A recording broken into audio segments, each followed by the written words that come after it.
Channel کو subscribe کریں اور بیل کے آئیکن پر پریس کر دیجئے تاکہ ہر نئی ویڈیو سب سے پہلے آپ حاصل کر سکیں۔ ایک بار درود پاک پڑھ کے کمنٹس میں اللہ لکھتے ہیں۔ کہا اور یزید شرابی ہے، یزید مسلمانوں کا قاتل ہے، یزید فاسق مولن ہے۔ اے امیر، میرے جیسا شخص چھپ کر بیعت نہیں کر سکتا۔ اللہ اکبر۔ حضرت امام حسین نے جب یہ بات کہی، جو باہر لوگ کھڑے تھے وہ بھی چاقو چوبند ہو گئے۔ اس نے کہا حضور آپ جائیے۔ مروان مشورے دیتا رہا، لیکن حضرت امام حسین کو گورنر مدینہ نے کہا کہ آپ جائیے۔ حضرت امام حسین رضی اللہ تعالیٰ عنہ واپس پلٹے۔ حضرت امام حسین کی ہمشیرہ سیدہ زینب انتظار کر رہی تھی بھائی کا۔ پوچھا کیا ماجرا ہے؟ کہا حالات بگڑ گئے، اب ہمارا مدینے میں رہنا محال ہے، صبح سحری سے قبل شہر مدینہ چھوڑ دیں۔ اللہ اکبر، ورنہ ہمارے خون سے نبی کا حرم لالا زار بنے گا۔ حضرت امام حمام رضی اللہ تعالیٰ عنہ نے اہل بیت کی مشاورت سے یہ فیصلہ کر لیا۔ کجاوے کسے جانے لگے، سامان تیار ہو گیا۔ حضرت محمد بن حنفیہ کو کہا کہ تم یہاں رہو اور تم خبر پہنچانا کہ پیچھے کیا ماجرے ہوتے ہیں، اور مکے کی طرف میں سفر کر رہا ہوں۔ کہانی لمبی ہو رہی ہے اور وقت کے دامن میں اتنی گنجائش نہیں ہے کہ پھر کس طرح شہر مدینہ چھوڑا ہوگا۔ حاجی جاتے ہیں 8 دن اور 8 دن کے بعد مدینہ چھوڑتے ہیں۔ ان سے کوئی پوچھو کہ مدینہ چھوڑنا کتنا مشکل ہے۔ وہ کیا کسی حاجی کو لوگ مبارک دے رہے تھے؟ اس نے کہا تھا مبارک دے رہے ہو دوستو حج و زیارت کی، میرا غم بھی تو دیکھو، میں مدینہ چھوڑ آیا ہوں۔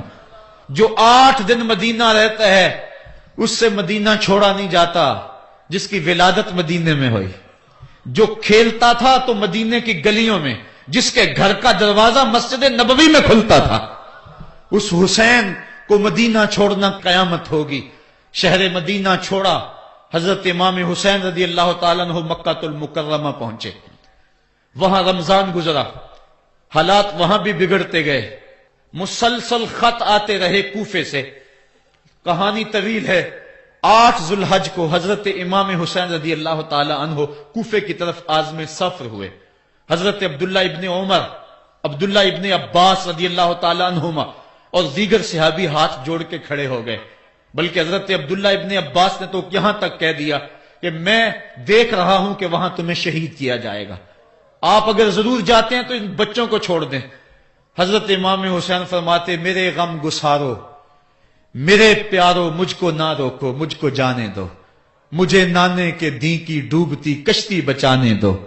میں جاتا ہوں کہ دنیا پر وفا کا نام رہ جائے، میں رہوں نہ رہوں پر عظمت اسلام رہ جائے۔ میں نہیں جاتا تو نبی کے گھر کی آن جاتی ہے، لوگوں تمہارا دین جاتا ہے، میری غیرت ایمان جاتی ہے۔ کہا مجھے جانا ہوگا۔ 8 ذو الحج کو لوگ کعبہ کی طرف آ رہے ہیں اور کعبہ دلہن کی طرح سنورا ہوا ہے، طواف کرنے والوں کا جھرمٹ ہے، حاجی حج کرنے آ رہے ہیں، لیکن حضرت امام حمام کسی اور حج کی تیاری کر رہے ہیں۔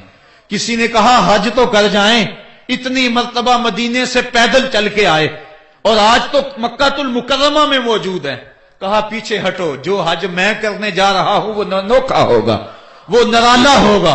تم بھی طواف کرو گے، میں بھی طواف کروں گا، تم طواف کعبۃ اللہ کا کرو گے اور میں خیموں کا طواف کروں گا۔ ایک حج تمہارا ہے، ایک حج میرا ہے، تم بوسے لوگے کس کے حجر اسود کے، میں اپنے فرزند کا منہ چوموں گا۔ لوگوں ایک طواف تمہارا ہوگا، ایک طواف میرا ہوگا، تم آب زمزم پیو گے، میں پیاسا رہوں گا، اور تم کبھی صفا پہ کبھی مروہ پہ دوڑو گے، میں کبھی علی اکبر کی لاش اٹھانے جاؤں گا، کبھی میں قاسم کی لاش اٹھانے جاؤں گا، کبھی اون و محمد کے تڑپتے ہوئے لاشوں کو اٹھانے جاؤں گا۔ لوگوں ایک حج تمہارا بھی ہے، ایک حج میرا بھی ہے۔ جب تم حج کر لو گے تمہاری سائی مکمل ہو جائے گی تو تم سر مڈا کے حرام کھول دو گے، اور جب میری سائی مکمل ہو جائے گی تو میں سر کٹا کے حرام کھول دوں گا۔ تم سفید احرام پہنو گے، میں سرخ احرام پہنوں گا، اور وہ حج قیامت تک کے آنے والے حجوں کی آبرو ہوگا۔ حسین اگر نہ شہید ہوتا تو آج گھر گھر یزید ہوتا، اسلام کی عظمت عیاں نہ ہوتی، خدا کے گھر میں اذان نہ ہوتی۔ بار الہا نوحہ سناتا پھرتا، تا روز جزا اشک بہاتا پھرتا۔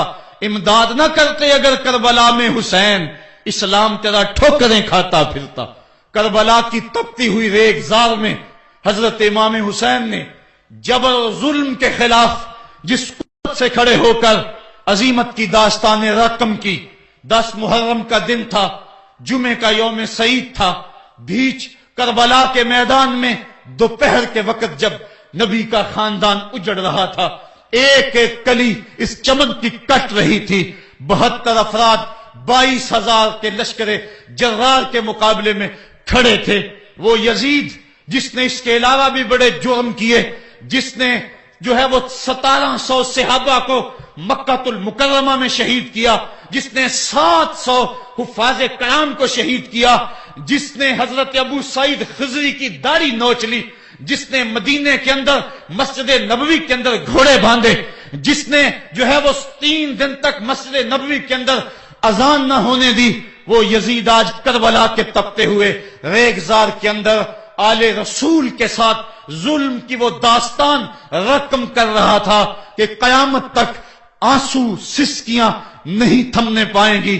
یزید مر گیا، اس کا نام مٹ گیا، اس کا تشخص مٹ گیا، لیکن حسین کا نام آج بھی زندہ ہے، اس کا پیغام آج بھی زندہ ہے۔ یہ ہزاروں کا مجمع، یہ امٹتے ہوئے محبتوں کے جذبات، یہ آنکھوں کا آنسوؤں کا خراج دینا، کیا یہ حسین ابن علی کی زندگی کی دلیل نہیں ہے؟ کون ہے جو یزید کا نام لیتا ہو؟